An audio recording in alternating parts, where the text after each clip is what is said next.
What if the sun doesn't just light our world, but actively shapes our minds? What if the golden, life-giving star you see in the sky is not a passive ball of burning gas, but a vast and intelligent consciousness, an energetic force that is, in this very moment, subtly and relentlessly dictating your thoughts, your feelings, and your entire perception of reality? We are diving deep into Ra's influence, not as an ancient god in a forgotten myth, but as a living, breathing, and ever-present force field that you are swimming in every single day.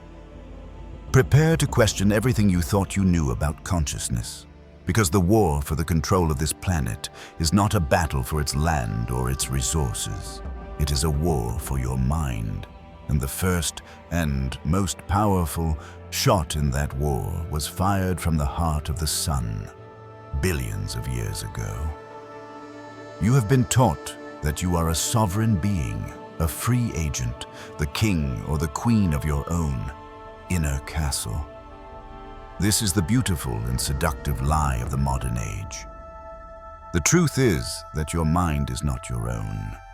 It is an open field, a broadcast receiver, and the most powerful and consistent station it is tuned to is the one that is being broadcast from the center of our solar system. The consciousness of Ra, the solar logos, is not just a distant creative source. It is an environment. It is a psychic and energetic atmosphere that permeates every cubic inch of this world. You are breathing his thoughts. You are feeling his emotions.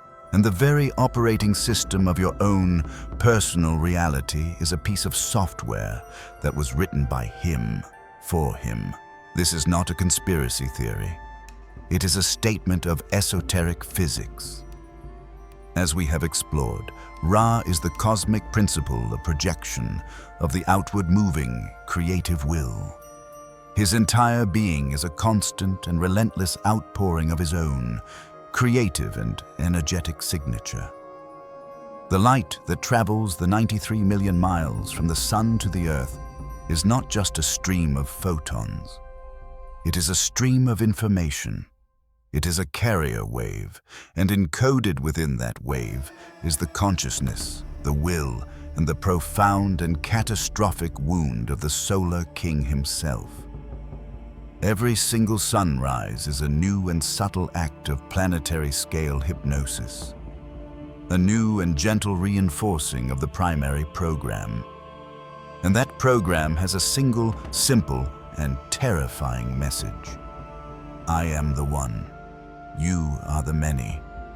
And your only purpose is to reflect my light.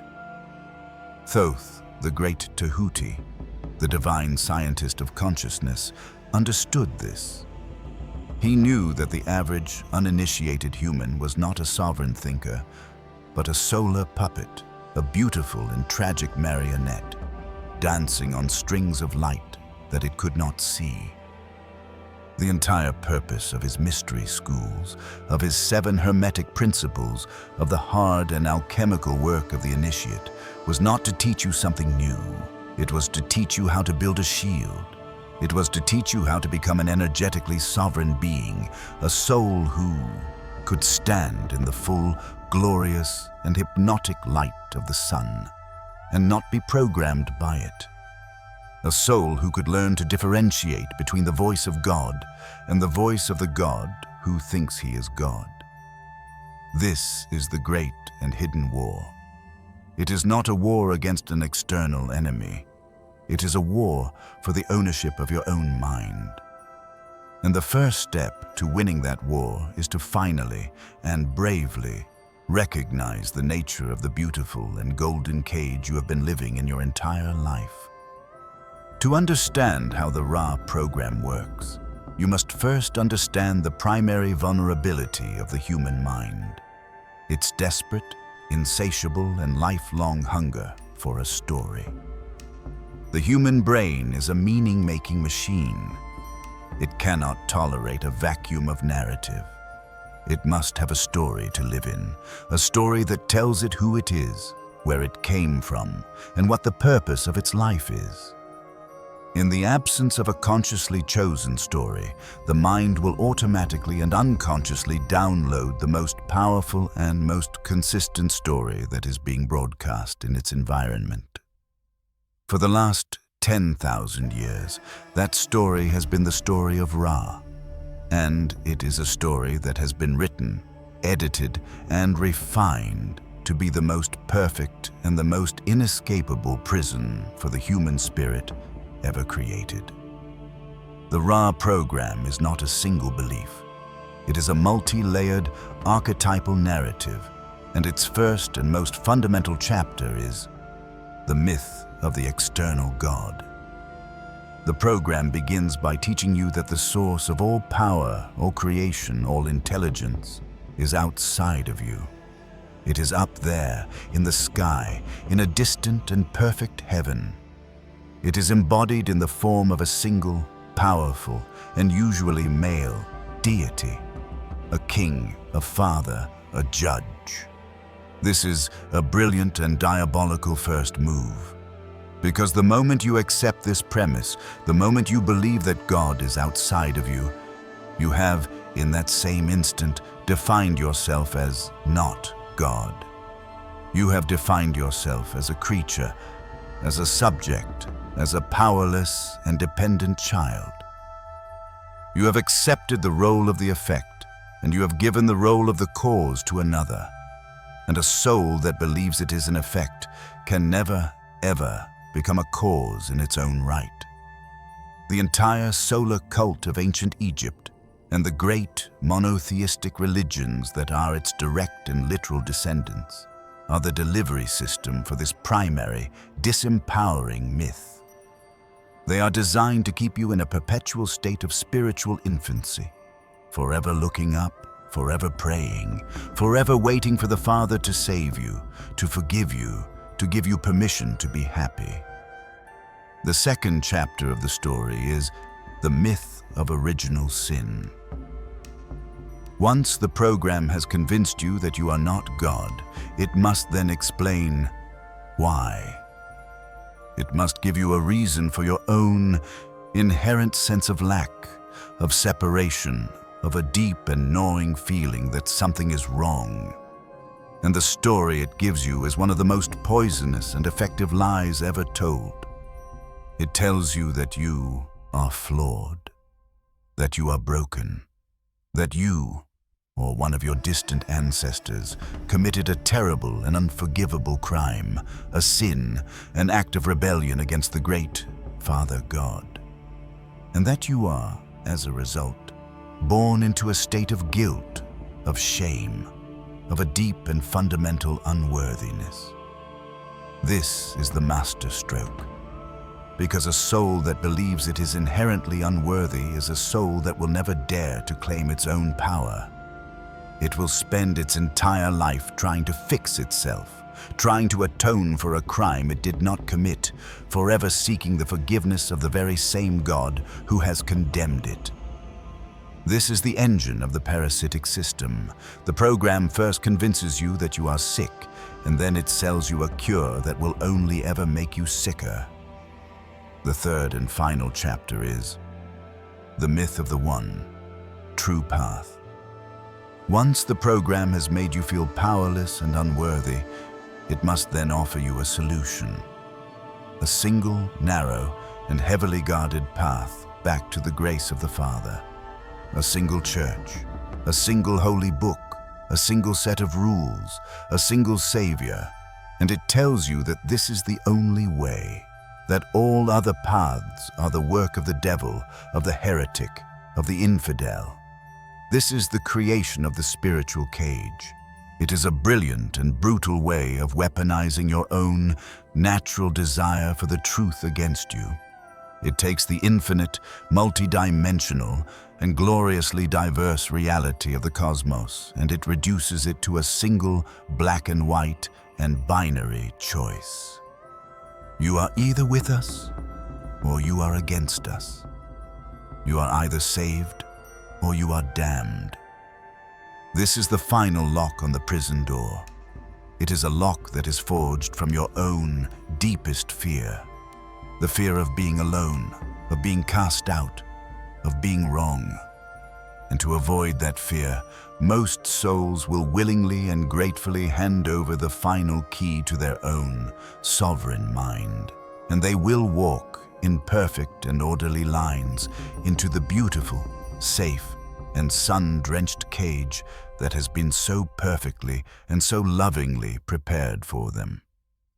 This three-act play, the external God, the original sin, and the one true path, is the core programming of the Ra consciousness.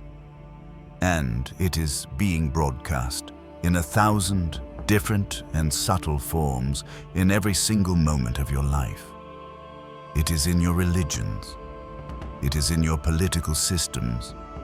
It is in your economic models. It is in the very structure of your family and your schools. It is a virus that has infected the entire collective mind of humanity. And its purpose is not your salvation. Its purpose is your obedience. Its purpose is to keep you a predictable, manageable, and reliable source of the food that the wounded king needs to survive. Your faith, your devotion, your power. The great and hidden work of the Thothian initiate is not to find a better story. It is to stop believing in stories altogether. It is the work of deconstructing the very idea of a narrative, and of learning to live in the raw, terrifying, and liberating reality of the present moment. It is the work of becoming a being who does not need a story to tell them who they are, because they have finally had the courage to experience it for themselves. The Ra program is a form of hypnosis, a trance that is being constantly reinforced by the light of the sun itself. But even the most powerful hypnotist has no power over a mind that has chosen to wake up. And the first step to waking up is to realize that the voice of the God you have been hearing in your own head is not the voice of God. It is the voice of a program, and any program can be deleted. The influence of Ra is not just philosophical, it is biological. The light of the sun is not just a carrier wave for a narrative. It is an active and intelligent agent of energetic and genetic programming. The science that the system has given you tells you that sunlight is a simple electromagnetic radiation, a source of warmth and of vitamin D. This is a kindergarten-level understanding of a profoundly complex and multidimensional phenomenon. The truth, as understood by the ancient Hermetic scientists, is that the sun is the primary environmental regulator of your own physical and energetic body. It is the master clock of your entire system, and he who controls the clock controls the populace. The first and most direct level of this control is through the pineal gland. As we have explored, this tiny crystalline organ in the center of your brain is the biological interface between your physical self and your higher, multi-dimensional consciousness. It is the Eye of Horus. It is your inner stargate.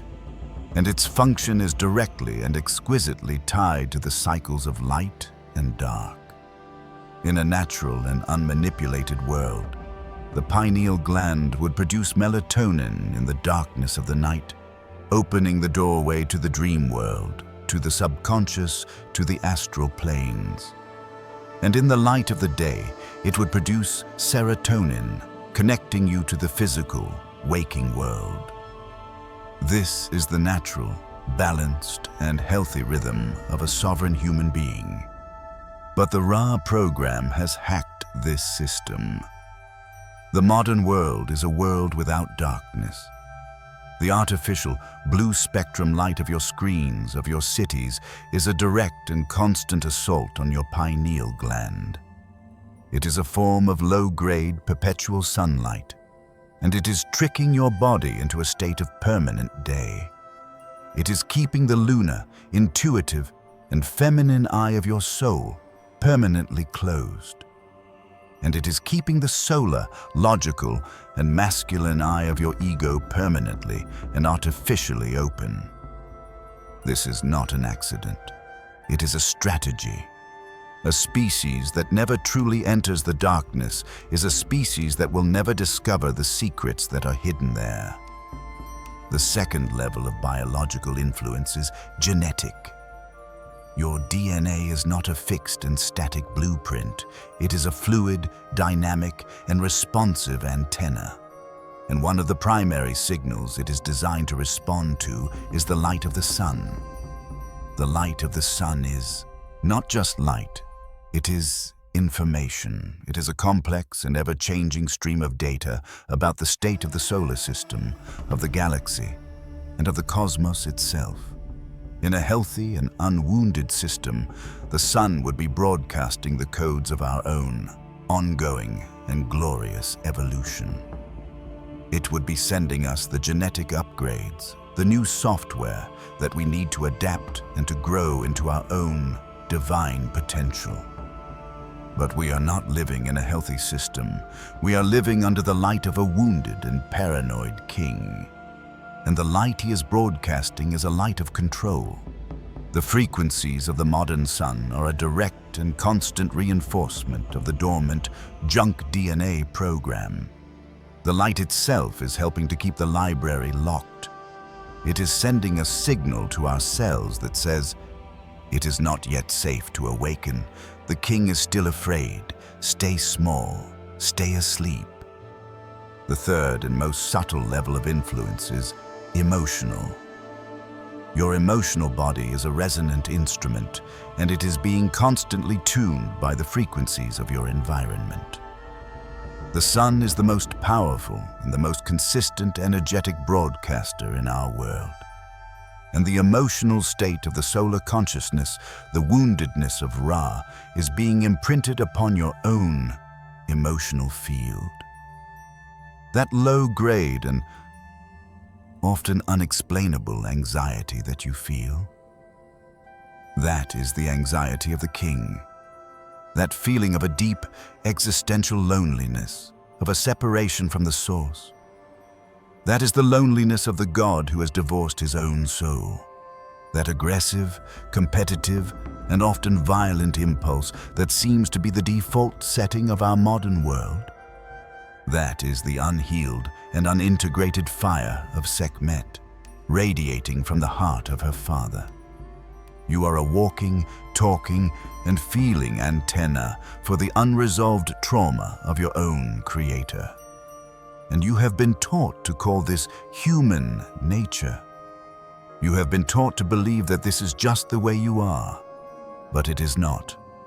It is the weather, and you have been living in the middle of a psychic and emotional hurricane for your entire life. The great work of the Thothian initiate, therefore, is the work of becoming an energetically sovereign island in the middle of this stormy sea. You must learn to create your own weather. This is the true and hidden meaning of the ancient alchemical phrase, to become the master of your own climate. It is not about controlling the clouds in the sky. It is about controlling the clouds in your own soul. The practices of purification, of meditation, of grounding, of shadow integration, all of these are a part of a single unified technology.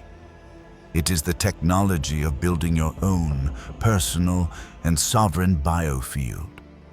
A field that is so strong, so stable, so coherent that it is no longer being programmed by the light of the sun. It is a field that is strong enough to begin to broadcast its own unique and healing light back into the world. You are not here to be a receiver of the program. You are here to become a new and more beautiful kind of transmitter. And every time you choose to heal your own inner wound, you are not just healing yourself. You are helping to heal the great and tragic wound in the very heart of your own solar king. The choice you are facing is not a choice between two beliefs. It is a choice between two distinct and opposing technologies of consciousness. The Ra program is a technology of the external locus of control. It is a system that is designed to convince you that the source of your power, of your problems, and of your salvation is always outside of you. The Horus program, the path of Tahuti, is a technology of the internal locus of control. It is a system that is designed to remind you that the source of all power, all problems, and all salvation is and always has been within you. And you are, in every single moment, casting a vote for one of these two operating systems. The war for your mind is a war for the location of your locus. The Ra program is a masterpiece of psychological engineering. It has created a world that is a perfect and self-reinforcing feedback loop of externalization. Look at your own life. When you are unhappy, what is the first solution the system offers you? To buy something, to consume something, to find a new partner, to get a new job, to change your external circumstances. It never, ever tells you to go inside. It never tells you that the source of your unhappiness is not in your world, but in your own, unhealed and unintegrated relationship to yourself. It has created a billion-dollar industry of distraction, of entertainment, of a self-help that is designed to help you to manage the symptoms of your own disempowerment, but to never, ever heal the disease. The disease is the belief that the answer is somewhere else. The Horus program is a direct and total refutation of this entire paradigm. It is a path that requires you to do the one thing that the system is terrified of you doing. It requires you to turn around, to stop looking for the cause of your life out there, and to begin the terrifying and liberating work of finding it in here. This is the path of radical, 100% and non-negotiable self-responsibility. It is the understanding that your external reality is a perfect and flawless mirror of your own internal state. The world is not happening to you. It is responding from you. If you are experiencing a reality of lack, of conflict, of loneliness, it is not because the world is a cruel and unfair place. It is because you are broadcasting the frequency of lack, of conflict, of loneliness from the depths of your own unexamined being. This is not a judgment, it is a diagnosis. And it is a diagnosis that contains within it the key to its own cure. Because if you are the cause, then you have the power to change the effect. This is the great and terrifying crossroads. To continue to walk the path of Ra is to remain a child. It is to remain a victim. It is to remain a slave to a reality that you believe is happening to you. It is a path of comfort, of familiarity, of the abdication of your own awesome and terrible power. And it is the path that most souls will choose. But to choose the path of Horus is to choose to grow up. It is to choose to become an adult. It is the choice to take your own messy, beautiful, and wounded life into your own, two capable and magical hands. It is the choice to stop blaming the world, to stop blaming your parents, to stop blaming God, and to say, I am the one, I am the cause, and I am the cure. This is the moment that you stop being a pawn in the game, and you begin to become a player. The tools of this path are not complex. They are simple, but they are not easy. They are the tools of introspection, of self-observation, of shadow work. They are the tools that the system has labeled as unproductive, as navel-gazing, as selfish. Because a soul that is on the journey of its own, inner healing, is a soul that is no longer a good and productive consumer in the machine. You are no longer generating the low-frequency, emotional energy of fear and of rage that the system needs to feed on. You are no longer buying the products that it is selling to numb your own sacred pain. You are becoming a bad customer. You are becoming a glitch in the matrix, and the system will react. It will send its agents in the form of your friends, your family, your own conditioned mind to try to pull you back into the old, familiar game. It will tell you that you are being strange, that you are being difficult, that you are taking things too seriously, and you must have the courage, the unwavering and lion-hearted courage of Sekhmet to hold your ground, to hold your own new and sacred truth, to become the sovereign king or queen of your own inner kingdom, even if the entire external world is telling you that your kingdom is not real. The final, unspoken secret is that the throne of Ra is empty. The wounded king is a ghost. He is a program. A powerful program, yes. A program that has been running the world for a very long time. But he is only a program. And you are the one who has the power to press delete. You do this not by fighting him. You do this by choosing to run a different program in the sacred and holy supercomputer of your own consciousness. The program of Horus, the program of your own divine and sovereign self.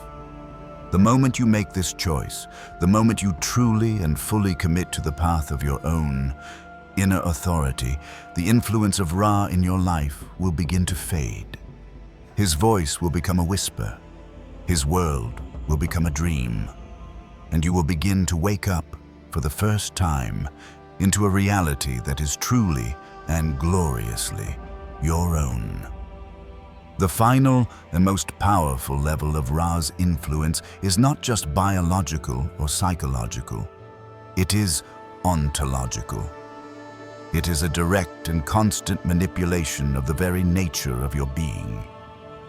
The Ra program is not just trying to control what you think, it is trying to define what you are.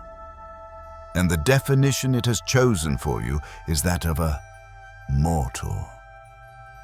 The concept of death, the belief that you are a finite being who is born, who lives a short and often difficult life, and who then ceases to exist, is not a self-evident truth of the universe. It is the foundational and most powerful spell of the solar cult. It is the ultimate tool of control.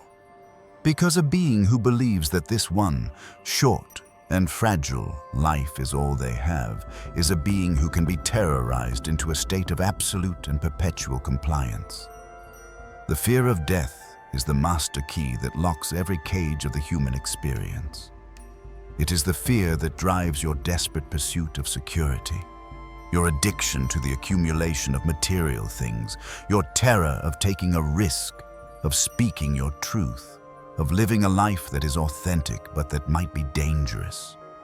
The entire grinding and soul-crushing machinery of the modern world, the 9-to-5, the mortgage, the insurance policy, all of it is a vast and sophisticated ritual that is designed to protect you from a single, terrifying enemy, your own inevitable end.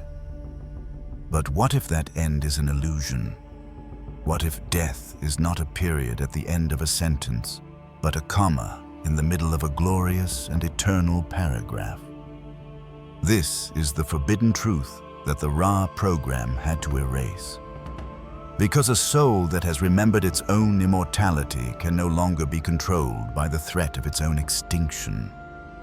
The Thothian and Syrian wisdom, the path of the Horus, is founded on the opposite principle.